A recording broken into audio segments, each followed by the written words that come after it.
Greetings of the day, dear students. Welcome back to again your YouTube classes. Today in this class, we learn about how to change the imperative sentences direct to indirect speech. Imperative sentenceಗಳನ್ನ ನಾವು direct ಇಂದ indirect ಅಲ್ಲಿ ಹೇಗೆ change ಮಾಡಬೇಕು ಅನ್ನೋದನ್ನ ಇವತ್ತಿನ class ಅಲ್ಲಿ ನಾವು ನೋಡ್ತಾ ಬರೋಣ. ಬಹಳ ಸಿಂಪಲ್ ಐತಿ ಸರ್. ಇಂಪರೇಟಿವ್ ಸೆಂಟೆನ್ಸ್ ಅಂದ್ರೆ ಏನಿರ್ತೈತಿ ಅದರಲ್ಲಿ ನೋಡ್ರಿ, ಆರ್ಡರ್ ಇರುತ್ತೆ, ಕಮೆಂಡ್ ಇರುತ್ತೆ, ಅಡ್ವೈಸ್ ಇರ್ಬೋದು, ರಿಕ್ವೆಸ್ಟ್ ಇರ್ಬೋದು, ಸಜೆಸ್ಟ್ ಎಕ್ಸೆಟ್ರಾ. ಹೀಗೇನಪ್ಪ ಅಂದ್ರೆ ಯಾವುದೋ ಒಂದು ವಾಕ್ಯದಲ್ಲಿ ಆರ್ಡರ್ ಹೇಳ್ತಾ ಇದ್ರೆ, ಕಮೆಂಡ್ ಇದ್ರೆ, ರಿಕ್ವೆಸ್ಟ್ ಇರ್ಬೋದು ಅಥವಾ ಸಜೆಸ್ಟ್ ಇರ್ಬೋದು, ಗೈಡ್ ಮಾಡ್ತಾ ಇರ್ಬೋದು. ಇಂಥ ವಾಕ್ಯಗಳನ್ನ ನಾವೇನಪ್ಪ ಅಂದ್ರೆ ಇಂಪರೇಟಿವ್ ಸೆಂಟೆನ್ಸ್ ಅಂತ ಹೇಳ್ತೀವಿ. ಆ ಒಂದು ವಾಕ್ಯಗಳನ್ನ ನಾವು ಡೈರೆಕ್ಟ್ ಇಂದ ಇಂಡೈರೆಕ್ಟ್ ಅನ್ನ ಹೇಗೆ ಮಾಡ್ಬೇಕು, ಅದಕ್ಕೆ ತನ್ನದೇ ಆದಂತ ಒಂದಿಷ್ಟು ರೂಲ್ಸ್ ಇರುತ್ತೆ. ಅದನ್ನ ನಾವು ಈ ಕ್ಲಾಸ್ ಅಲ್ಲಿ ನೋಡ್ತಾ ಬರೋಣ. ಹಾಗಾದ್ರೆ ನೋಡ್ರಿ, ಮೊದಲನೇದಾಗಿ ನಾವು ಆರ್ಡರ್, ಕಮೆಂಡ್, ರಿಕ್ವೆಸ್ಟ್ ನೋಡ್ಕೊಂಡಿವಿ. ಇಂಪರೇಟಿವ್ ಸೆಂಟೆನ್ಸ್ ಒಳಗೊಂಡಿರ್ತೈತಿ. ಎರಡನೇದು ಯೂಸ್ ಕಂಜಕ್ಷನ್ ಆಗಿ ಟು ಅಂತನ ಯೂಸ್ ಮಾಡ್ಬೇಕು. ನಿಮಗೆ ಪ್ರೀವಿಯಸ್ ಕೊಟ್ಟಿದ್ದೆ ನಾನು. ಅಸರ್ಟಿವ್ ಸೆಂಟೆನ್ಸ್ ಗಳನ್ನ, ಸಾದಾ ವಾಕ್ಯಗಳನ್ನ ನಾವು ರಿಪೋರ್ಟೆಡ್ ವರ್ಬ್, ರಿಪೋರ್ಟೆಡ್ ಸ್ಪೀಚ್ ಅನ್ನ ಎರಡು ಜಾಯಿಂಟ್ ಮಾಡ್ಬೇಕಾದ್ರೆ, ರಿಪೋರ್ಟೆಡ್ ವರ್ಬ್, ರಿಪೋರ್ಟೆಡ್ ಸ್ಪೀಚ್ ಅನ್ನ ಜಾಯಿಂಟ್ ಮಾಡ್ಬೇಕಾದ್ರೆ ದ್ಯಾಟ್ ಬಳಸ್ತಾ ಇದ್ದೇವೆ. ಇಂಟ್ರಾಗೇಟಿವ್ ಸೆಂಟೆನ್ಸಿನ ಎಸ್ ಆರ್ ನೋ ಟೈಪ್ ಅಲ್ಲಿ ಇಫ್ ಆರ್ ವೆದರ್ ಬಳಸ್ತಾ ಇದ್ದೇವೆ. ಬಟ್ ಇಲ್ಲಿ ಏನ್ ಬಳಸ್ಬೇಕಂದ್ರೆ ಟು ಅನ್ನ ಕಂಜಕ್ಷನ್ ಆಗಿ ಬಳಸಬೇಕು. ಏನ್ರಿ, ಟು ಬಳಸಬೇಕು. ಇವು ಎರಡರ ಮಧ್ಯೆ ಟು ಬಳಸಬೇಕು ಕಂಜಕ್ಷನ್ ಆಗಿ. ಪ್ರೀವಿಯಸ್ ದ್ಯಾಟ್ ಎಲ್ಲಿ ಬಳಸ್ತೇವೆ ಗೊತ್ತೈತಿ, ಇಫ್ ಆರ್ ವೆದರ್ ಎಲ್ಲಿ ಬಳಸ್ತೇವೆ ನಿಮಗ ಗೊತ್ತೈತಿ. ಓಕೆನಾ? ಹಾಗಾದ್ರೆ ಇಂಪರೇಟಿವ್ ಸೆಂಟೆನ್ಸ್ ಅಲ್ಲಿ ಟು ಅನ್ನ ಕಂಜಕ್ಷನ್ ಆಗಿ ಬಳಸ್ತಾ ಹೋಗೋಣ. ಇದು ಮೊದಲನೇ ನಮಗೆ ಗೊತ್ತಾಯ್ತು. ನೆಕ್ಸ್ಟ್ ನೋಡೋಣ, ರಿಪೋರ್ಟೆಡ್ ವರ್ಬ್ ಆಗಿ ಆರ್ಡರ್ಡ್ ಅಂತ ಬಳಸುವುದಲ್ಲ, ಲೈಕ್ ದಿಸ್ ಅಂತ ಕೊಟ್ಟ. ಅಂದ್ರೆ ಇಲ್ಲಿ ಕೊಟ್ಟಂತದನ್ನ ವಿತ್ರಿ ಮಾಡೋದನ್ನ ordered, commanded, advised, requested, suggested, ಹೀಗೆ ಅಂದ್ರೆ ಒಂದನ್ನ ಚಮನೆ ಆರ್ಡರ್ ಇದ್ರೆ ಆರ್ಡರ್ಡ್ ಅಂತ ಬರೀಬೇಕು. ಓಕೆನಾ? ಅಂದ್ರೆ ಇಲ್ಲಿ ಒಂದು ಆರ್ಡರ್ ಇದ್ರೆ, ಈಗ ನಿಮ್ ಮುಂದೆ ಎಕ್ಸಾಂಪಲ್ ಬಿಡಿಸ್ತೀನಿ ಗೊತ್ತಾಗುತ್ತೆ. ಅದರ ವಿತ್ರಿಯನ್ನು ಬರ್ಕೊಂಡು ನಾವು ಏನ್ ಮಾಡ್ಬೇಕ್ರಿ, ರಿಪೋರ್ಟೆಡ್ ವರ್ಬ್ ಆಗಿ ಯೂಸ್ ಮಾಡ್ತಾ ಬರಬೇಕು. ಇನ್ನು ನೆಕ್ಸ್ಟ್, ಈ ಪ್ಲೀಸ್, ಕೈಂಡ್ಲಿ ಅಂತ ಶಬ್ದಗಳು ಬಂದ್ರೆ ಅವನ್ನ ಬಿಟ್ಟು ಹಾಕ್ಬೇಕು. ನಾಟ್ ಗೋಯಿಂಗ್ ಟು ಮೆನ್ಷನ್ ಇಂದ IS. It means indirect speech ಅಲ್ಲಿ ಅವನ್ನ ಮೆನ್ಷನ್ ಮಾಡೋ ಅವಶ್ಯಕತೆ ಇಲ್ಲ. ಪ್ಲೀಸ್, ಅಗೇನ್ ಮತ್ತೆ ಕೈಂಡ್ಲಿ ಇಂಥ ವರ್ಡ್ಸ್ ಗಳು ಬಂದ್ರೆ ಡೈರೆಕ್ಟ್ ಸ್ಪೀಚ್ ಅಲ್ಲಿ ಕೊಟ್ಟಿದ್ದನ್ನ ಇಂಡೈರೆಕ್ಟ್ ಮಾಡುವಾಗ ಅವುಗಳನ್ನ ಬಳಸಬಾರ್ದು. ನಾಟ್ ಮೆನ್ಷನ್ಡ್ ಅಂತ ಹೇಳ್ತೀವಿ. ಓಕೆನಾ? ಸರಿ. ನೆಕ್ಸ್ಟ್ ನೋಡ್ರಿ, very very important, tenses are not changed. ಟೆನ್ಸ್ಗಳಲ್ಲಿ ಚೇಂಜ್ ಆಗಲ್ಲ. ಟೆನ್ಸ್ಗಳು ಚೇಂಜ್ ಮಾಡಬಾರ್ದು. ಓಕೆನಾ? ಹಾಗಾದ್ರೆ ಸರ್ ಎಕ್ಸಾಂಪಲ್ಸ್ ಹೇಳ್ಬಹುದಾ? ನೋಡ್ರಿ, ಈಗ ನಾವು ಮೊದಲನೇ ಎಕ್ಸಾಂಪಲ್ ತಗೊಳ್ಳೋಣ. Ravi said to Raju. ರವಿ ರಾಜು ಹೇಳಕತ್ತನ ಏನಂತೇಳಿ, ಟೇಕ್ ಮೆಡಿಸಿನ್ಸ್ ರೆಗ್ಯುಲರ್ಲಿ ಅಂತಿದೆ. ಏನ್ರಿ, ಟೇಕ್ ಮೆಡಿಸಿನ್ಸ್ ರೆಗ್ಯುಲರ್ಲಿ ಅಂತ ಇದೆ. ಈಗ ಈ ವಾಕ್ಯವನ್ನ ಇಂಪರೇಟಿವ್ ಅಂತ ನಾವು ಫೈಂಡ್ ಔಟ್ ಮಾಡಿದ್ವಿ. ಅಂದ್ರೆ ನೋಡ್ರಿ, ಇಲ್ಲಿ ಒಂದು ಅಡ್ವೈಸ್ ಐತಿ ಅಥವಾ ಒಂದು ಸಜೆಸ್ಟ್ ಅಂತ ಹೇಳ್ಬೋದು ನಾವು. ಹೌದಾ? ಹಾಗಾದ್ರೆ ಇಂಪರೇಟಿವ್ ಸೆಂಟೆನ್ಸ್ ಐತಿ. ಹಾಗಾದ್ರೆ ಸರ್ ಹೇಗೆ ಚೇಂಜ್ ಮಾಡ್ಬೇಕು, ರೂಲ್ಸ್ ಗಳನ್ನ ಅಪ್ಲೈ ಮಾಡ್ತಾ ಹೋಗೋಣ. ಹಾಗಾದ್ರೆ ನೋಡಿ, ರವಿ ಬರ್ಕೊಂಡೇವಿ. ಹೌದಾ? ಈಗ ಇಲ್ಲಿ ಟೋಲ್ಡ್ ಅಲ್ಲ, ಸೇಡ್ ಅಲ್ಲ, ಆಸ್ಕ್ಡ್ ಅಲ್ಲ, ಇಲ್ಲಿ ಏನದ್ ನೋಡ್ಕೋಬೇಕು, ಅಡ್ವೈಸ್ ಐತಿ. ಅಂದ್ರೆ ಏನಾಗಬೇಕು, ರವಿ ಅಡ್ವೈಸ್ಡ್ ಹೇಳಿದೀನಿ ನಿಮಗ. ಆರ್ಡರ್ಡ್ ಹೆಂಗ ಹಂಗ್ರಿ, ಅಡ್ವೈಸ್ ಐತಿ, ಅಡ್ವೈಸ್ಡ್ ಅನ್ನ ಬರ್ದೇವಿ. ಓಕೆನಾ? ಸರಿ. ರವಿ ಅಡ್ವೈಸ್ಡ್ ಯಾರಿಗೆ, ರಾಜು ಅಥವಾ ಟು ರಾಜು. ಇಲ್ಲಿ ಅವಶ್ಯಕತೆ ಇಲ್ಲ, ಡೈರೆಕ್ಟ್ ಆಗಿ ರಾಜು ಬರ್ಕೊಳ್ಳೋಣ, ಮತ್ತೆ ನಿಮ್ಗೆ ಕನ್ಫ್ಯೂಸ್ ಆಗುತ್ತೆ. ಟು ಎರಡು ಕಡೆ ಆಗುತ್ತಲ್ಲ. ಹಾಗಾಗಿ ರವಿ ಅಡ್ವೈಸ್ಡ್ ರಾಜು, ಕಂಜಕ್ಷನ್ ಆಗಿ ಟು ಬರೀಬೇಕು. ಹೌದಾ? ಮರಿಬಾರ್ದು, ಟು ಆಗಿ ಬರೀಬೇಕು. ಓಕೆನಾ? ಹಾಗಾದ್ರೆ Ravi advised Raju to take medicines regularly. ನೋಡಿ ಎಷ್ಟು ಸಿಂಪಲ್ ಐತಿ, ಬಹಳ ಸಿಂಪಲ್ ಐತಿ. ಹೌದಾ? ಈ ಟೇಕ್ ಹೋಗಿ ಮತ್ತೆ ಟುಕ್ ಮಾಡಿರಿ, ಟೇಕನ್ ಮಾಡಿರಿ. ಅದಕ್ಕೆ ಹೇಳಕತ್ತೀನಿ, ಟೆನ್ಸ್ ಆರ್ ನಾಟ್ ಚೇಂಜ್. ಹೌದಾ? ಟೆನ್ಸ್ಗಳು ಚೇಂಜ್ ಆಗುದಿಲ್ಲ. ಹೌದಾ? Tense are not change. Tense change ಆಗಲ್ಲ, ಚೇಂಜ್ ಮಾಡಬಾರ್ದು. ಓಕೆನಾ? ಯಾಕೆ ಸರ್ ಚೇಂಜ್ ಆಗಲ್ಲಪ್ಪ ಅಂದ್ರೆ, ಇಲ್ಲಿ ಆಲ್ರೆಡಿ ನಾವು ಅಡ್ವೈಸ್ಡ್ ಅಂತ ಬರ್ದೇವಿ, ಪಾಸ್ಟ್ ಆಗೈತಿ. ಹಾಗೆ ಏನಪ್ಪ ಅಂದ್ರೆ ಮತ್ತೆ ಇಲ್ಲಿ ಬಂದಂತ ವರ್ಬ್ಗಳನ್ನ ಚೇಂಜ್ ಮಾಡೋ ಅವಶ್ಯಕತೆ ಇಲ್ಲ. ಪ್ರೊನೌನ್ ಚೇಂಜ್ ಆಗುತ್ತೆ, ಟೈಮಿಂಗ್ ಓಡಿದ್ರೆ ಚೇಂಜ್ ಆಗುತ್ತೆ, ಪ್ಲೇಸ್ ಓಡಿಸಿದ್ರೆ ಚೇಂಜ್ ಆಗುತ್ತೆ, ಹಿಯರ್ ಇದ್ರೆ ದೇರ್ ಆಗುತ್ತೆ. ಹೌದಾ? ಆ ಇದ್ರೆ ನೋಡ್ಕೊಂಡು ಚೇಂಜ್ ಮಾಡ್ಬೇಕಾಗತ್ತೆ ನಾವು. ಟುಡೇ ಇದ್ರೆ ಹೀಗೆ ಅವೆಲ್ಲ ಅವು ಚೇಂಜ್ ಆಗ್ತಾವ, ಟೆನ್ಸ್ ಚೇಂಜ್ ಆಗಲ್ಲ. ಈಗ ನೆಕ್ಸ್ಟ್ ಇನ್ನೊಂದು ಎಕ್ಸಾಂಪಲ್ ನೋಡ್ತೋಗೋಣ. ಎರಡನೇದು, ಸಿ ಸೆಡ್ ಟು ಹಿಮ್,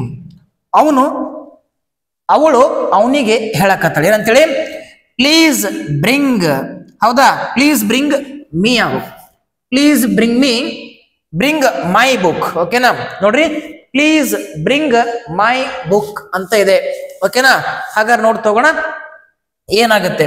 ಸರ ನೋಡ್ರಿ ಸಿ ಪ್ಲೀಸ್ ಐತಿ ವರ್ಡ್, ಹಾಗಾದ್ರೆ ಗೊತ್ತಾಗುತ್ತೆ ನಮಗ ರಿಕ್ವೆಸ್ಟ್ ಐತಿ. ಹೌದಾ, ಹಾಗಾದ್ರೆ ಸಿ ರಿಕ್ವೆಸ್ಟೆಡ್ ಅಂತ ಬರ್ಕೋಬೇಕು. ಹೌದಾ, ಸಿ ರಿಕ್ವೆಸ್ಟೆಡ್ ಟು ಹಿಮ್ ಬರಿಬಹುದು, ಮತ್ತೆ ಒಂದು ಟೂ ಬರ್ತದಕ್ಕೆ ನೀವು ಕನ್ಫ್ಯೂಸ್ ಮಾಡ್ಕೋತೀರ ಅಂತ ನಾನು ಈ ಟೂ ಅನ್ನ ಬಿಟ್ಟು ಹಾಕ್ತಾ ಇದ್ದೇನೆ.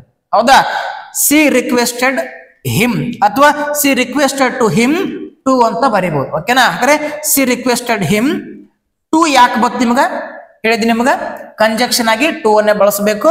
ಸರಿ, ಈಗ ನೆಕ್ಸ್ಟ್ ಈ ಪ್ಲೀಸ್ ಅಂತ ವರ್ಡ್ ಬಂದ್ರೆ ನೋಡಿ ಇಲ್ಲಿ ಬರ್ತಿದೆ, ಪ್ಲೀಸ್ ವರ್ಡ್ ಬಂದ್ರೆ ಕೈಂಡ್ಲಿ ಅಂತ ವರ್ಡ್ ಬಂದ್ರೆ ಅವನ್ನ ತಗೋಬಾರ್ದು. ನಾಟ್ ಮೆನ್ಸಡ್ ಇಂದ ಇಂಡೈರೆಕ್ಟ್ ಸ್ಪೀಚ್ ಅಂತ ನಿಮ್ಗೆ ಹೇಳಿಕೊಟ್ಟಿ ನಾವು. ಓಕೆನಾ, ಹಾಗಾರ ಇಲ್ಲಿ ಬಿಟ್ಟು ಹಾಕೋಣ.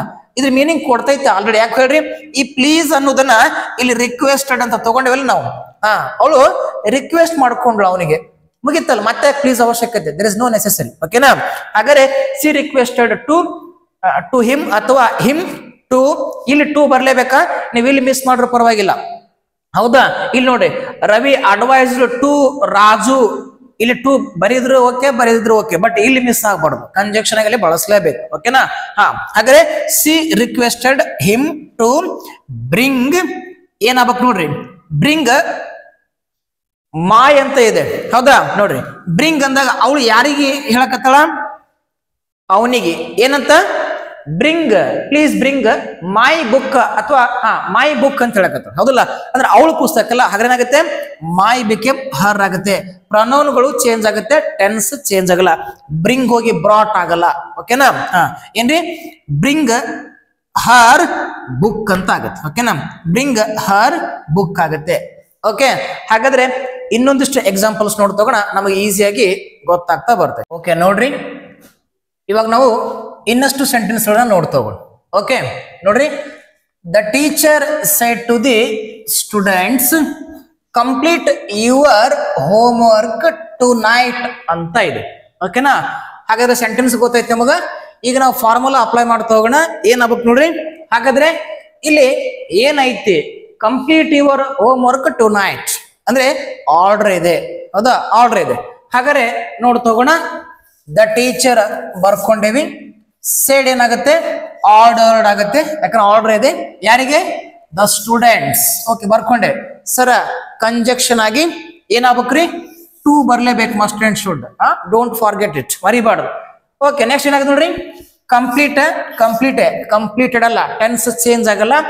ಈಗ ಯುವರ್ ಹೋಮ್ ವರ್ಕ್ ಅಂತ ಸರ್ ಹೇಳಕತ್ತಾರ, ಯಾರ ಹೋಮ್ ವರ್ಕ್ ರೀ, ಸ್ಟೂಡೆಂಟ್ಸ್ ಅಲ್ಲ, ಹಾಗಾದ್ರೆ ದೇರ್ ಆಗ್ಬೇಕು, their home work. Tonight ಬಂದ್ರೆ ದ್ಯಾಟ್ ನೈಟ್ ಅಂತ ಆಗುತ್ತೆ. ಹಾಗಾದ್ರೆ ನಿಮಗೆ ಗೊತ್ತಾಯ್ತು, ಒಂದು ಟೆನ್ಸ್ ಇಂದ ಇನ್ನೊಂದು ಟೆನ್ಸ್ ಗೆ ಚೇಂಜ್ ಆಗಲಿಲ್ಲ, ಅಲ್ಲಿ ಬರುವಂತ ಪ್ರನೌನ್ಗಳು ಟೈಮಿಂಗ್ ವರ್ಡ್ಸ್ ಗಳು ಮಾತ್ರ ಚೇಂಜ್ ಆಗ್ತಾ ಇದೆ, ಟೆನ್ಸ್ ಅಲ್ಲ.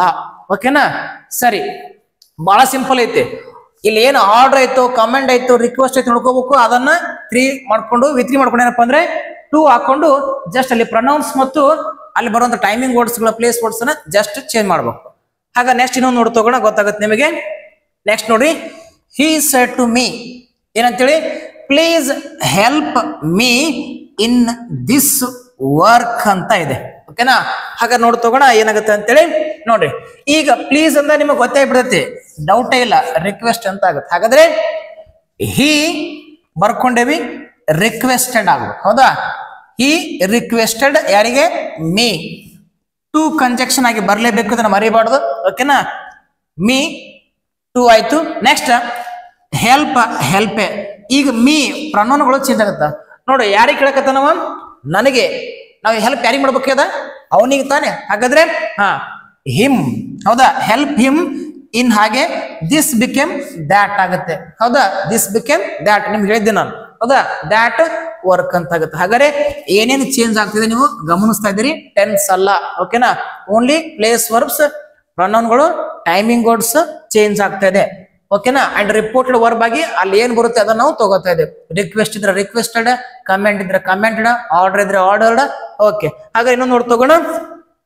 The principal said to the teachers ಏನಂತೇಳಿ kindly learn new techniques for teaching students. ನೋಡ್ರಿ ದೊಡ್ಡ ಸೆಂಟೆನ್ಸ್ ಇದೆ ಸರ್, ಹೆಂಗ್ ಮಾಡೋದು ನಾವು ಕಷ್ಟ ಆಗುತ್ತೆ, ಇದನ್ನ ಏನು ಕಷ್ಟ ಇಲ್ಲ, ಬಹಳ ಸಿಂಪಲ್ ಐತಿ.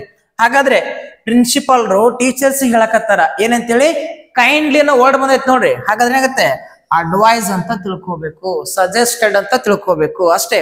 ಹಾಗಾದ್ರೆ ನಿಮ್ಗೆ ಹೇಳಿದ್ದೆ ನಾನು, ಈ ಕೈಂಡ್ಲಿ ಈ ಪ್ಲೀಸ್ ಅನ್ನುವಂತ ಶಬ್ದಗಳು ಬಂದ್ರೆ ಅದನ್ನ ಬಿಟ್ಟು ಹಾಕಬೇಕು, ತೆಗೆದುಕೊಳ್ಳಬಾರ್ದು. ಸೆಂಟೆನ್ಸ್ ಅಲ್ಲಿ ನಾಟ್ ಮೆನ್ಷನ್ ಅಂತ ನಿಮ್ ಪ್ರೀವಿಯಸ್ ಕೊಟ್ಟಿದ್ದೆ, ಓಕೆನಾ? ಹಾಗಾದ್ರೆ ನೋಡಿ ತಗೋಣ, ದ ಪ್ರಿನ್ಸಿಪಾಲ್, ಹೌದಾ, ಏನಂತೇಳಿ ಅಡ್ವೈಸ್ಡ್ ಆರ್ ಸಜೆಸ್ಟೆಡ್ ಅಂತ ಆಗುತ್ತೆ. ಯಾವ್ದಾದ್ರು ತಗೊಂಡು ನಾವು ಅಡ್ವೈಸ್ಡ್ ತಗೊಂಡ್ರೆ ಅಥವಾ ಸಜೆಸ್ಟೆಡ್ ಬರೋದು ತಪ್ಪೇನಿಲ್ಲ, ಓಕೆನಾ? ಯಾರಿಗೆ, ದ ಟೀಚರ್ಸ್. ಇಲ್ಲಿ ಇದನ್ನ ಮರಿಬಾರ್ದು, ಕಂಜಕ್ಷನ್ ಆಗಿ ನಾವು ಟು ಯೂಸ್ ಮಾಡ್ಲೇಬೇಕು. ಸೊ ಏನ್ರಿ ಟು ಏನಂತೇಳಿ ಲರ್ನ್, ಉಳಿಕಿದೇನು ಚೇಂಜ್ ಇಲ್ಲ, ಇದು ಲರ್ನ್ ಮಾಡಂಗಿಲ್ಲ, ಏನೂ ಇಲ್ಲ. ಲರ್ನ್ ನ್ಯೂ ಟೆಕ್ನಾಲಜೀಸ್, ಹೌದಾ? ನ್ಯೂ ಟೆಕ್ನಾಲಜೀಸ್ ಯಾರಿಗೋಸ್ಕರ? For teaching students. Same as it is ಹಾಗೆ ಬರ್ತು, ಟೆಕ್ನಿಕ್ಸ್ ಆಗಲಿ ಟೆಕ್ನಾಲಜಿ ಆಗಲಿ, ಓಕೆನಾ? ಅದೆಲ್ಲ ನೀವು ಕಲಿಬೇಕು ಅಂತೇಳಿ ಅಡ್ವೈಸ್ ಮಾಡಕತ್ತಾರ. ಬಹಳ ಸಿಂಪಲ್ ಐತಿ, ಎಷ್ಟು ದೊಡ್ಡ ಸೆಂಟೆನ್ಸ್ ಕೂಡ ನಾವು ಚೇಂಜ್ ಮಾಡ್ಬೋದು. ಓಕೆ, ಸರಿ. ಹಾಗಾದ್ರೆ ಇವಾಗ ಸರ್ ನೆಗೆಟಿವ್ ಕೊಟ್ರೆ, ನೆಗೆಟಿವ್ ಇಂಪಲ್ಟಿವ್ ಸೆಂಟೆನ್ಸ್ ಇದ್ರೆ ನಾವು ಹೇಗೆ ಚೇಂಜ್ ಮಾಡ್ಬೇಕು ಅದನ್ನ ಇವಾಗ ನೋಡ್ತಾ ಹೋಗೋಣ. ಓಕೆ, ನೋಡ್ರಿ, ಈಗ ನೆಗೆಟಿವ್ ಸೆಂಟೆನ್ಸ್ ಅಲ್ಲ, ನೆಗೆಟಿವ್ ಸೆಂಟೆನ್ಸ್ ಮಾಡ್ಬೇಕಂತಂದ್ರೆ ಪ್ರೀವಿಯಸ್ ನಾವು ಕಂಜಕ್ಷನ್ ಆಗಿ ಟು ಹಾಕತ್ತಿದೇವಲ್ಲ, ಅದನ್ನೇ ನಾಟ್ ಟು ಅಂತ ಹಾಕೋಬೇಕು. ಏನ್ರಿ, ನಾಟ್ ಟು ಅಂತ ಹಾಕೋಬಹುದು. ಅಥವಾ ಇನ್ನೊಂದು ಇಲ್ಲಿ ಶಬ್ದ ಬರ್ದಿ ನಾನು, ಫಾರ್ಬಿಡ್ ಅಂತೇಳಿ, ಹೌದಾ? ಫಾರ್ಬಿಡ್ ಅಂತ ಬರ್ದೀನಿ, ಇದನ್ನು ಕೂಡ ಯೂಸ್ ಮಾಡ್ಬೋದು. ಇದು ಸ್ವಲ್ಪ ನಿಮ್ಗೆ ತುಂಬಾ ಕಷ್ಟ ಆಗುತ್ತೆ, ಹೌದಾ? ಇದು ಸ್ವಲ್ಪ ಕಷ್ಟ ಆಗುತ್ತೆ ನಿಮ್ಗೆ. ಅದಕ್ಕೇನಪ್ಪಾ ಅಂತಂದ್ರೆ ನಾವು ಡೈರೆಕ್ಟ್ ಆಗಿ ನಾಟ್ ಟು ಹಾಕೊಂಡೆ ಬರೆಯೋಣ, ಓಕೆನಾ? ಹೇಗಂತ ನೋಡ್ರಿ, ಈಗ ಒಂದು ಸೆಂಟೆನ್ಸ್ ಇದೆ, ಐ ಸೆಡ್ ಟು ಹರಿ. ನಾನು ಹರಿಗೆ ಹೇಳಿದೆ ಏನಂತೇಳಿ, ಡೋಂಟ್ ಫ್ಲಕ್ ದಿ ಫ್ಲವರ್ಸ್, ಹೂಗಳನ್ನ ಕೀಳಬೇಡ ಅಂತ ನಾನು ಹರಿಗೆ ಹೇಳಿದೆ. ಹೇಗಿದನ್ನು ಸರ್ ಇಂಡೈರೆಕ್ಟ್ ಮಾಡಬೇಕು? ಹಾಗಾದ್ರೆ ಏನಾಯ್ತು ನೋಡ್ರಿ, ಆರ್ಡರ್ ಐತಿ, ಹೌದಲ್ವಾ? ಹಾಗಾದ್ರೆ ಐ ಆರ್ಡರ್ಡ್, ಏನ್ರಿ, ಐ ಆರ್ಡರ್ಡ್ ಯಾರಿಗೆ? ಹರಿ. ಏನಾಗಬೇಕು, ಟು ಅಲ್ಲ ನಾಟ್ ಟು ಅಂತ ಹಾಕೊಂಡು, ಡೋಂಟ್ ಬಂದ್ರೆ ನೆಗೆಟಿವ್ ಬಂದ್ರೆ, ಡಿಡ್ ನಾಟ್ ಬಂದ್ರೆ ಯಾವ್ದೇ ಬರ್ಲಿಕ್ಕೆ ಏನಾಗ್ಬೇಕ್ರಿ, ನೆಗೆಟಿವ್ ಬಂದಾಗ ನಾಟ್ ಟು ಅಂತ ಹಾಕೋಬೇಕು. ರಿಮೈನಿಂಗ್ ಅನ್ಚೇಂಜ್, ಹೌದಾ? ಫ್ಲಕ್ ಐತಿ, ಫ್ಲಕ್, ದ ಫ್ಲವರ್, ದ ಫ್ಲವರ್ಸ್, ಓಕೆನಾ? That's all. ಸರ್ ಇದನ್ನ ಇನ್ನೊಂದು ರೀತಿ ಹೇಳಿದ್ರಲ್ಲ, ಹೇಗ ನೋಡ್ರಿ, ಫಾರ್ಬಿಡ್ ನಾವು ಫಾರ್ಬೇಡ್ ಅಂತ ಹೇಳ್ತೇವೆ ನಾವು, ಓಕೆನಾ? ಹಾಗಾದ್ರೆ ಹೀಗೂ ಬರಿಬಹುದು, I forbade Hari pluck the flowers, pluck the flowers. Sir ಏನ್ರಿ ಫ್ಲಕ್ ದಿ ಫ್ಲವರ್ಸ್ ಅಂದ್ರೆ ಮತ್ತೆ ಹೂಗಳನ್ನ ಕೀಳುವಂತ ಆಗುತ್ತಲ್ಲ, ಮೀನಿಂಗ್ ರಾಂಗ್ ಕೊಡ್ತಲ್ಲ. ಅಂದ್ರೆ this word is going to itself given negative meaning. ಈ ವರ್ಡ್ ನೆಗೆಟಿವ್ ಕೊಡುತ್ತೆ, ಅಂದ್ರೆ ಹೂಗನ್ನ ಕೀಳಬೇಡ ಅಂತ ನಾನು ಹರಿಗೆ ಹೇಳ್ದೆ ಅಂತಾನೆ ಅರ್ಥ. ಯಾವಾಗ ಫಾರ್ಬೇಡ್ ಬರ್ದ್ರೆ ಇದು ನಿಮಗೆ ಕಷ್ಟ ಆಗುತ್ತೆ, ಅದಕ್ಕೆ ಹೇಳ್ತೀನಿ ಈ ಮೀನಿಂಗ್ ಅನ್ನ ನಿಮ್ಗೆ ಕೊಡಲ್ಲ ಅಂತ ನಿಮ್ಗೆ ಅನಿಸ್ ಡೌಟ್ ಬರಕ್ ಸ್ಟಾರ್ಟ್ ಆಗ್ತದೆ. ಸರ್ ಏನ್ರಿ I forbade Hari pluck the flowers ಅಂದ್ರೆ ಹರಿಗೆ ಹೇಳ್ದೆ ಹೂಗಳನ್ನ ಕೀಳುವಂತಲ್ಲ, ಫಾರ್ಬೇಡ್ ಮೀನ್ಸ್ ನಾಟ್ ಅಂತ ಆಗುತ್ತೆ. ಅಂತ ಓಕೆ ಇರ್ಲಿ, ಸರಿ, ಓಕೆ. ಇದನ್ನ ಬಿಟ್ಟು ಹಾಕ್ರಿ ನೀವು, ಇದನ್ನ ಬೇಡ, ಜಸ್ಟ್ ನೀವು ಈ ಒಂದು ಮೆಥಡ್ ಅನ್ನ ಕಲಿತಾ ಬನ್ರಿ, ಓಕೆ? ಹಾಗಾದ್ರೆ ನೆಕ್ಸ್ಟ್ ನೋಡಿ ತಗೋಣ. ನೆಕ್ಸ್ಟ್ ಒಂದು ಸೆಂಟೆನ್ಸ್ ಏನೈತೆ ನೋಡ್ರಿ, police man said to me don't park your car here ಅಂತ ಐತಿ. ಓಕೆ, ನಿಮ್ಗೆ ಏನೇನು ಚೇಂಜ್ ಮಾಡ್ಬೇಕಂತ ಗೊತ್ತಾಯ್ತು. ಹಾಗಾದ್ರೆ ಅಗೇನ್ ಮತ್ತೆ ಆರ್ಡರ್ ಆಯ್ತು, ಓಕೆನಾ? ಹಾಗಾದ್ರೆ ಪೊಲೀಸ್ ಮ್ಯಾನ್ ಕಮಾಂಡೆಡ್ ಅಥವಾ ಆರ್ಡರ್, ಹೌದಾ? ಆರ್ಡರ್ಡ್ ಯಾರಿಗೆ? ನಮಗಲ್ಲ, ಆರ್ಡರ್ಡ್ ಮೀ, ಹೌದಾ? Ordered me, sorry, okay. ನೋಡ್ರಿ, ಪೊಲೀಸ್ ಮ್ಯಾನ್ ಆರ್ಡರ್ಡ್ ಮೀ ಏನಂತೇಳಿ, not to park your means ನನಗೆ ಹೇಳಿದ್ದಲ್ಲ, ಮೀ ಐತಿ, ಹಾಗಾದ್ರೆ ಮಾಯ್ ಆಗುತ್ತೆ, ಹಿಯರ್ ಬಿಕೇಮ್ ದೇರ್ ಆಗುತ್ತೆ, ಹೌದಾ? ಹಾಗಾದ್ರೆ ನೋಡಿ ತಗೋಣ. ನೋಡ್ರಿ, police man ordered me not to park my car here became there ಅಂತ ಆಗುತ್ತೆ, ಓಕೆ? ಸರಿ, ಈ ಸೆಂಟೆನ್ಸ್ ಅನ್ನ ನಾವು ಫಾರ್ಬಿಡ್ ಹಾಕೊಂಡು ಬರೋರು ಹೇಗಾಗುತ್ತೆ ನೋಡ್ರಿ. ಪೊಲೀಸ್ ಮ್ಯಾನ್ ಫಾರ್ಬೇಡೆಡ್, ಹೌದಾ? ಫಾರ್ಬೇಡ್, ಹೌದಾ? Police man forbade me park my car there ಅಂತ ಆಗುತ್ತೆ, ಏನ್ರಿ? ನೋಡ್ರಿ, ನಾಟ್ ಟು ಬರ್ಲಲ್ಲಿ, ಹೌದಾ? ನಾಟ್ ಟು ಬದಲಾಗಿ ನಾವು ಏನಾದ್ರು ಇಲ್ಲಿ ಫಾರ್ಬೇಡ್ ಹಾಕೊಂಡ್ರೆ police man forbade me park my car there ಅಂತ ಆಗುತ್ತೆ. ಓಕೆನಾ, ಅದು ನಿಮಗೆ ಕಷ್ಟ ಆಗ ಅದಕ್ಕೆ ಏನಪ್ಪ ಅಂದ್ರೆ ಅದನ್ನ ಬೇಡ, ಹೀಗೆ ಬರೀರಿ ನೀವು ಏನ್ರಿ, police man ordered me not to park my car there ಅಂತ ಆಗುತ್ತೆ. ಓಕೆ, ಹಾಗೆ let us move to the last one example. He said to him, don't smoke here. ಏನ್ರಿ, don't smoke here. ಅಗೇನ್ ಮತ್ತೆ ಆರ್ಡರ್ ಇದೆ. He ordered ಅಥವಾ ನಾವು simple ಆಗಿ he told, ಅವ್ನು ಹೇಳ್ದ ಅಂತನೂ ನಾವು ತಗೋಬಹುದಿಲ್ಲ ಅಂತಲ್ಲ, ಬಟ್ ಇಲ್ಲಿ ಒಂದು ರೀತಿ ಆರ್ಡರ್ ಅಂತ ಅನ್ಕೊಳ್ಳೋಣ. ಡೋಂಟ್ ಸ್ಮೋಕ್ ಹಿಯರ್ ಆ ಹೇಳುವಂತ ವೇ ಮೇಲೆ ಹೋಗ್ತೈತಿ. ಓಕೆ, he ordered him ಏನಂತೇಳಿ ನಾಟ್ ಟು ಅಂತ ತಗೊಳ್ಳೋಣ. Not to smoke here become there ಆಗುತ್ತೆ. ಓಕೆನಾ, ಸೊ ಹೀಗೇನಪ್ಪ ಅಂದ್ರೆ ನಾವು ಈ ನೆಗೆಟಿವ್ ಇಂಪರೇಟಿವ್ ಸೆಂಟೆನ್ಸ್ ಗಳನ್ನು ಕೂಡ ನಾವು ಡೈರೆಕ್ಟ್ ಇಂದ ಇಂಡೈರೆಕ್ಟ್ ಗೆ ಹೇಗೆ ಮಾಡೋದಂತ ನಾವು ನೋಡ್ತಾ ಬಂದೇವೆ. ಓಕೆ ನೋಡ್ರಿ, ಈಗೊಂದು ಸ್ವಲ್ಪ ಅಡ್ವಾನ್ಸ್ ಲೆವೆಲ್ ಕಾಂಪಿಟೇಟಿವ್ ಎಕ್ಸಾಮ್ ಇಂಥ ಪ್ರಶ್ನೆಗಳು ಬರ್ತಿರ್ತಾವ, ಸ್ವಲ್ಪ ನೋಡ್ತೋಗೋಣ. ಓಕೆನಾ, ಸರಿ ಹಾಗಾದ್ರೆ ನೋಡ್ರಿ, ಈಗ he said, ನೋಡ್ರಿ, could I see Radha please? ನೋಡ್ರಿ ಕ್ವಶನ್ ಐತಿ ಇಲ್ಲಿ, ಹೌದಾ? ನೋಡ್ರಿ, could I see Radha please? ನಾನು ರಾಧನನ್ನ ನೋಡಬಹುದೇ ಅಂತ ರಿಕ್ವೆಸ್ಟ್ ಇದೆ. ಹಾಗಾದ್ರೆ ಇವುಗಳನ್ನ ಹೇಗೆ ಮಾಡ್ಬೇಕು? ಬಹಳ ಸಿಂಪಲ್ ಅಲ್ಲಿ ಏನಾಗುತ್ತೆ, ಆಸ್ಕ್ಡ್ ಅಂತ ತಗೋಬೇಕಾಗುತ್ತೆ. ಓಕೆನಾ, ಹಿ ಆಸ್ಕ್ಡ್ ಏನಂತೇಳಿ ಡೈರೆಕ್ಟ್ ಇಲ್ಲಿ ಕುಡ್ ಐ ಇವೇನು ಸಂಬಂಧ ಇಲ್ಲ, ನಮಗೆ ಅವನೇ ಕೇಳಲ್ಲ, ಅವನೇ ಹೇಳಕತ್ತಾನೆ, ಹೌದಲ್ಲ? ಹಾಗಾದ್ರೆ ಹಿ ಆಸ್ಕ್ಡ್ ಟು ಏನಂತೇಳಿ ಸಿ ರಾಧಾ, ಎಲ್ಲ ಪ್ಲೀಸ್ ಬಂದ್ರೆ ಬಿಟ್ಟು ಹೋಗುತ್ತೆ, ನಿಮ್ಗೆ ಹೇಳ್ಕೊಟ್ಟಿದ್ದು ನಾನು. ಓಕೆನಾ, ಹೀಗಾಗುತ್ತೆ ಏನ್ರಿ, ಹಿ ಆಸ್ಕ್ ಅವ್ನು ಕೇಳ್ದ ಏನಂತೇಳಿ ಟು ಸಿ ರಾಧಾ, ಅವನು ರಾಧಾಗ್ ನೋಡ್ಬೋದು ಅಂತ ಕೇಳ್ದ ಅಂತ ಆಗುತ್ತೆ. ಹಾಗೆ ನೆಕ್ಸ್ಟ್ ನೋಡ್ರಿ, she said could I speak to Ravi? ಹಾಗಾದ್ರೆ ಅವಳು ಹೇಳಕತ್ತಾಳೆ could I speak to Ravi, ನಾನು ರವಿಯೊಂದಿಗೆ ಮಾತನಾಡಬಹುದೇ ಅಂತ. ಹಾಗೆ ಏನಾಗುತ್ತೆ ನೋಡ್ರಿ, she asked to speak to Ravi, ಮತ್ತೆ ಟು ಬಂತು, ಯಾಕಂದ್ರೆ ಯಾರೊಂದಿಗೆ? ರವಿಯೊಂದಿಗೆ. ಅಲ್ಲಿ ನಾವು ಟು ಬರ್ತದೆ, ಇದು ಕಂಜಕ್ಷನ್ ಆಗಿ ಅದು ಟು ರವಿಯೊಂದಿಗೆ ಅಂತ ಮೀನಿಂಗ್ ಕೊಡ್ತೇವೆ. ಓಕೆನಾ, ಇಷ್ಟೇ. ಈ ಕುಡ್ ಐ ರಿಮೂವ್ ಆಗ್ತದೆ. ನೆಕ್ಸ್ಟ್ ನೋಡೋಣ. ಈಗ ಇನ್ನೊಂದು ಇದು ಸೆಂಟೆನ್ಸ್ ಇದೆ, ಡಿಫ್ರೆಂಟ್ ಟೈಪ್ ಇದೆ. ಹಿ ಸೆಡ್ ಟು ಮೀ, ಅವನು ಹೇಳ್ದ do you have a cup of ಅಥವಾ do have a cup of coffee please. ನೋಡಿ, ಹೀಗೆ ಡೂ ಇಂದ ನಾವು ರಿಕ್ವೆಸ್ಟ್ ಮಾಡ್ಕೋತಾ ಇರ್ತೇವೆ. ಅವಾಗ ಏನಾಗುತ್ತೆ ನೋಡ್ರಿ, he requested me have a, do ಬಿಟ್ಟು ಹೋಗುತ್ತೀವನ್ನ ರಿಮೂವ್ ಆಗುತ್ತೆ. Have a cup of coffee please ಬರುದಿಲ್ಲ, ನಿಮ್ಗೆ ಹೇಳ್ಕೊಡಿ, ಹೋದಲ್ಲ? ಹೀಗಾಗುತ್ತೆ. ಅಂದ್ರೆ ಇಲ್ಲಿ ಆ ಪ್ಲೀಸ್ ಬದಲಾಗಿ ರಿಕ್ವೆಸ್ಟೆಡ್ ನಾವು ತಗೊಂಡಿವಿ. ನೆಕ್ಸ್ಟ್ ನೋಡೋಣ. She said to me do come again, ನೀವು ಮತ್ತೆ ಮರಳಿ ಬನ್ನಿ. ಡೂ ಕಮ್ ಅಗೇನ್, ನೀವು ಮತ್ತೆ ಮರಳಿ ಬರ್ತೀರಾ ಅಂತ. ಓಕೆನಾ, ಡೂ ಕಮ್ ಅಗೇನ್ ಏನಾಯ್ತು ನೋಡಿ, ಅಗೇನ್ ಮತ್ತೆ ರಿಕ್ವೆಸ್ಟ್ ಇದೆ. ಹಾಗಾದ್ರೆ ಸಿ ರಿಕ್ವೆಸ್ಟೆಡ್ ಮೀ ಏನಂತೇಳಿ ಡೂ ಬಿಟ್ಟು ಹೋಗುತ್ತೆ, ಕಂಜಕ್ಷನ್ ಆಗಿ ಟು ತಗೊಂಡೇವಿ. To come again full stop. ಓಕೆನಾ, ಇನ್ನೂ ಸಾಕಷ್ಟಿದೆ, ನನಗೂ ಯಾಕೋ ಪೇಷನ್ಸ್ ಹೇಳುವಂಥದ್ದು. ಸೊ ಇಲ್ಲಿ ಲೆಟ್ ಇಂದ ವಾಕ್ಯಗಳು ಸ್ಟಾರ್ಟ್ ಆಗ್ತಾವ. ಆ ಲೆಟ್ ಸೆಂಟೆನ್ಸ್ ನಾವು ಹೇಗೆ ಡೈರೆಕ್ಟ್ ಇಂದ ಇಂಡೈರೆಕ್ಟ್ ಮಾಡಬೇಕು, ಇಂಪ್ರೂವ್ ಸೆಂಟೆನ್ಸ್ ಆಗಿ ಅಲ್ಲಿ ಕೂಡ ರಿಕ್ವೆಸ್ಟ್ಗಳು ಬರ್ತಾವೆ. ಹೀಗೆ ಸಾಕಷ್ಟಿದೆ, ಅದನ್ನ ಮತ್ತೊಂದು ಕ್ಲಾಸ್ ಅಲ್ಲಿ ಹೇಳ್ತಾ ಕೊಡ್ತೀನಿ. ಯಾಕಂದ್ರೆ ವಿಡಿಯೋ ಲೆಂದಿ ಆದ್ರೆ ನಿಮಗೂ ನೋಡೋ ಪೇಷನ್ಸ್ ಇಲ್ಲ, ಮತ್ತು ನನಗೂ ನಿಂತು ಸಾಕಾಗೈತಿ, ನನಗೂ ಹೇಳೋ ಪೇಷನ್ಸ್ ಇಲ್ಲ. ಓಕೆನಾ, ಸರಿ. ಓಕೆ ಏನಪ್ಪ ಅಂದ್ರೆ ಮತ್ತೊಂದು ಕ್ಲಾಸ್ ಅಲ್ಲಿ ನೋಡ್ತಾ ಬರೋಣ. ಓಕೆ, ಸೊ ಇವತ್ತಿನ ಕ್ಲಾಸ್ ಏನಪ್ಪ ಅಂದ್ರೆ ನಾವು how to change imperative sentences, ಅದು ಇಂಪರೇಟಿವ್ ನೆಗೆಟಿವ್ ಆಗಲಿ ಅಥವಾ ಇಂಪರೇಟಿವ್ ಪಾಸಿಟಿವ್ ಸೆಂಟೆನ್ಸ್ ಆಗಲಿ, ನಾವು ಡೈರೆಕ್ಟ್ ಇಂದ ಇಂಡೈರೆಕ್ಟ್ ಹೇಗೆ ಚೇಂಜ್ ಮಾಡ್ಬೇಕಂತ ನಾವು ಸವಿಸ್ತಾರವಾಗಿ ಕಲ್ತ್ಕೊಂಡೇವೆ. ಇಷ್ಟು ಸಾಕು, ನಿಮ್ಗೆ ಎಕ್ಸಾಮ್ ಪರ್ಪೋಸ್ ಇಷ್ಟು ಬರುತ್ತೆ. ಓಕೆ, ಸರಿ. ಸೊ ಇಲ್ಲಿ ನಾನು ಈ ವಿಡಿಯೋನ ಕ್ಲೋಸ್ ಮಾಡ್ತೀನಿ. ಇಷ್ಟ ಆಗಿದ್ರೆ ಒಂದು ಲೈಕ್ ಅನ್ನ ಕೊಡಿ, ಮತ್ತೆ ನಿಮ್ಮ ಸ್ನೇಹಿತರು ಯಾರು ಕಲಿಬೇಕನ್ನಕತ್ತಾರ ಅವರಿಗೆ ಕೂಡ ಅದನ್ನ ಶೇರ್ ಮಾಡ್ರಿ ಅಂತ ಹೇಳ್ತಾ, thank you for watching this.